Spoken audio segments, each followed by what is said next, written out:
नमस्कार दोस्तों, अंतश्चेतना के इस ताज़े अंक में आपका स्वागत है। इस अंक में भारत पाकिस्तान के बीच पहलगांव हमले के बाद की स्थिति पर चर्चा की जाएगी। अंतश्चेतना एक प्रयास है आप तक सही बात पहुंचाने का। आपसे अनुरोध है कि इसको लाइक करें और सब्सक्राइब भी करें।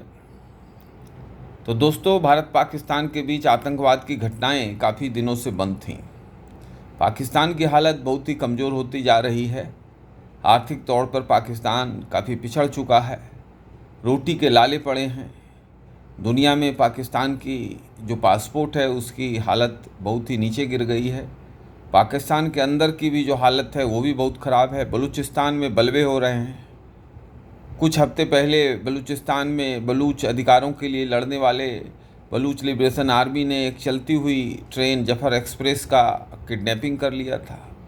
तो ये तमाम चीज़ जो हैं हमको ये बताते हैं कि किस तरह की स्थिति पाकिस्तान के अंदर है। महज कुछ दिन पहले, अभी हफ्ते भी नहीं हुए हैं, कि पाकिस्तान के आर्मी चीफ जनरल मुनीर ने कहा कि कश्मीर जो है वो हमारे गर्दन की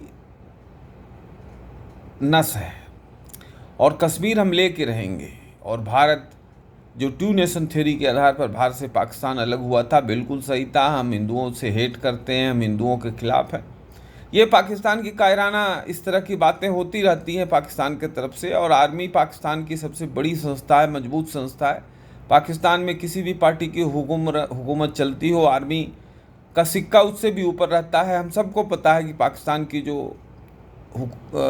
डेमोक्रेटिक फोर्सेस हैं, डेमोक्रेटिक गवर्नमेंट हैं, वो काफ़ी कमज़ोर हैं। वो नाम मात्र की गवर्नमेंट है। सारी पावर जो है मिलिट्री में अंतर्निहित है। सवाल ये उठता है कि आर्मी ने, पाकिस्तान की आर्मी के परमिशन के बगैर पहलगांव में हमले नहीं हुए। पहलगांव में हमले में जिस तरह से 26 लोगों को गाजर मूली की तरह काटा गया, गोलियों से मार के जीवन लीला उनकी समाप्त की गई, वो हमें इस बात का ज्ञान देता है कि किस तरह के हेट्रेड्स में और किस तरह के प्लान्ड पॉलिसी के तहत ये कारनेज हुआ। वो चाहते थे कि भारत में इससे हिंदुओं में एक नफरत जाए, लोगों को कलमा पढ़ने के लिए कहना, नहीं पढ़ने पर फिर से उनका पैंट उतार करके उनकी धर्म को देखना, और फिर अगर वो नन मुस्लिम हो तो उन्हें गोली मार देना। वो भी भारत के 6-7 राज्यों के 26-27 लोग मारे गए इस घटना में। दोस्तों, बड़े दुख का विषय है। देश में अपार किस्म का रोष है, गुस्सा है। सारे बुद्धिजीवी संगठन, सारे लोग जो कैंडल लाइट निकाल रहे हैं, प्रोसेसन निकाल रहे हैं, अंतर्मन से दुखी हैं, चाहते हैं कि पाकिस्तान को सबक सिखाई जाए। दोस्तों, मैं पाकिस्तान मामलों को पिछले 30 साल से देख रहा हूँ। लगभग 20-25 साल से इस पर पढ़ रहा हूँ, लिख रहा हूँ और पढ़ा भी रहा हूँ। सैकड़ों आलेख मैंने इस पर लिखे हैं। लेकिन मैं इस बात को मानता हूँ कि पाकिस्तान के साथ युद्ध किसी भी समस्या का निदान नहीं है। पाकिस्तान युद्ध के बावजूद भी हम उसमें जीतेंगे, इसमें कोई शक नहीं है। लेकिन युद्ध के बाद भी वही करेगा जो करता है।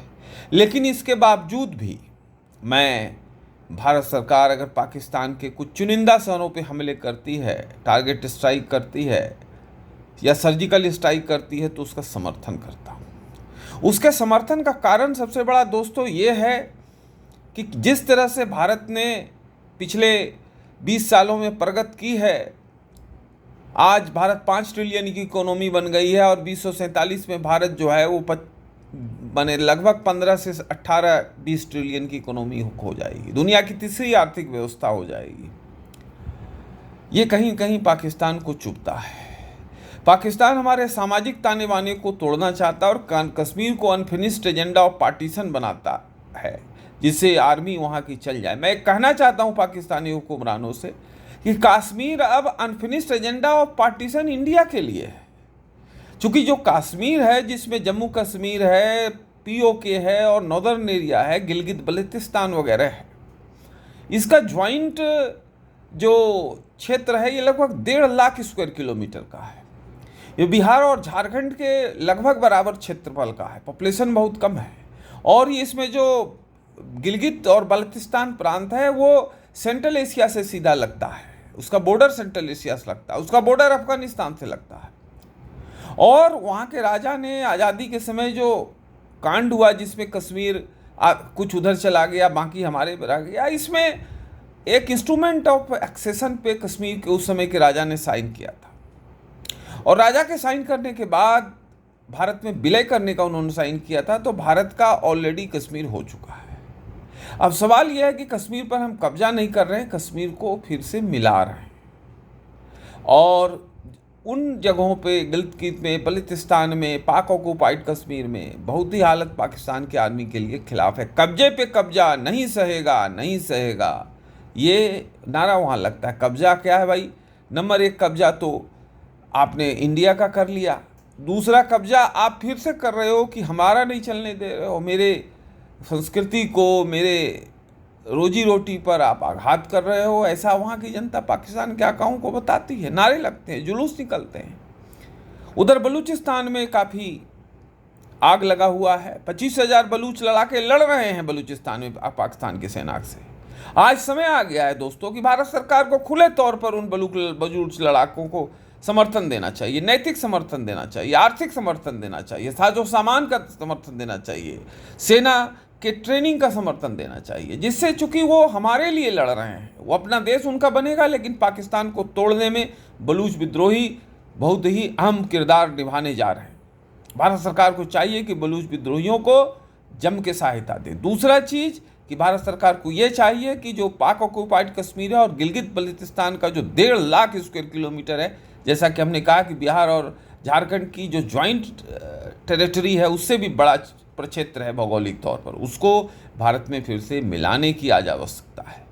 आज भारत ने जो प्रगति की है वो प्रगति ठीक है, इस प्रगति में युद्ध नहीं होना चाहिए। एक बड़े विद्वान थे क्लाउइज, उन्होंने कहा कि war is a continuation of politics. But एक चीनी विद्वान है सुन जू, उसने कहा कि king must wage the war without a king must wage the war but win the war without waging the war. बगैर लड़े राजा को युद्ध जीतना चाहिए। आज भारत को कौटिल्य के उस नीति पर भी काम करना चाहिए कि वार is the last resort of diplomacy. लेकिन इसके बावजूद जिस तरह से हमारे 26-27 लोगों को काटा मारा गया है, वो मानवता की सारी हदों को पार कर रहा है। मानव की जो गरिमा है उस गरिमा पर भी आघात है। आतंकवाद के इस घिनौने कृत्य को हम निंदा करके नहीं चुप रहेंगे, बल्कि उन लोगों को जिन लोगों ने इसके पीछे अपना सहयोग दिया है उनके हाथ को तोड़ करके उसको इतना कमज़ोर कर देना चाहिए जिससे ऐसा करने से पहले वो हजारों बार सोचे। दोस्तों, इजराइल की जो लड़ाई फिलिस्तीन लोगों के हमास के खिलाफ थी, अभी 2 साल से चल रहा है। इजराइल ने जिस तरह से मारा है इन लोगों को, वो उस तरह का हमको हमला करना चाहिए। दोस्तों, आप देखिए हमास के तर्ज पर यह हमला किया गया है। याद करिए हमास ने किस तरह से इजराइल पर हमला किया था, उसी तर्ज पर जो है ये हमला किया गया है। ये हमला भारत की स्वाधीनता पे है, ये हमला भारत की संप्रभुता पे है, ये हमला भारत के आर्थिक विकास पे है। हमें आज पाकिस्तान को बताना चाहिए कि किस तरह से तुम अपने हदों को पार कर गए हो, लक्ष्मण रेखा को पार कर गए हो, और तुम्हें सबक सिखाना बहुत ही ज़रूरी है। मुझे लगता है कि भारत सरकार अगले 48 से 72 घंटे के बीच में जो है निश्चित तौर पर सर्जिकल स्ट्राइक करेगी, या कुछ शहरों पर जहां आतंकवादियों के ठिकाने हैं उसको तोड़ेगी, उसको डिसमेंटल करेगी। और अगर पाकिस्तान इस पे छिटपुट रिएक्शन करता है तो ठीक है, बड़ा रिएक्शन करता है तो हमें फुल वार में जाना चाहिए। जनता को सरकार के साथ कंधे से कंधा मिला के खड़ा होना चाहिए। ये युद्ध हम जीतेंगे और पाकिस्तान को तोड़ करके गिलगित बाल्तिस्तान और पाक ऑक्युपाइड कश्मीर जो है इसको हम अपने में, जो हमारा ही जगह है, इसको हम अपने में फिर से मिला लेंगे। ऐसा इस युद्ध का परिणाम होगा। हो सकता है कि ये युद्ध थोड़ा सा हमले से ही समझ जाए, पाकिस्तान की हिम्मत ना हो आगे बढ़ने की, लेकिन जब एक बार आप हमला कर देते हैं तो स्थिति क्या होती है उसका आकलन अभी करना थोड़ा कठिन है। लेकिन हमें घबराना नहीं है, पूरी दुनिया हमारे साथ है।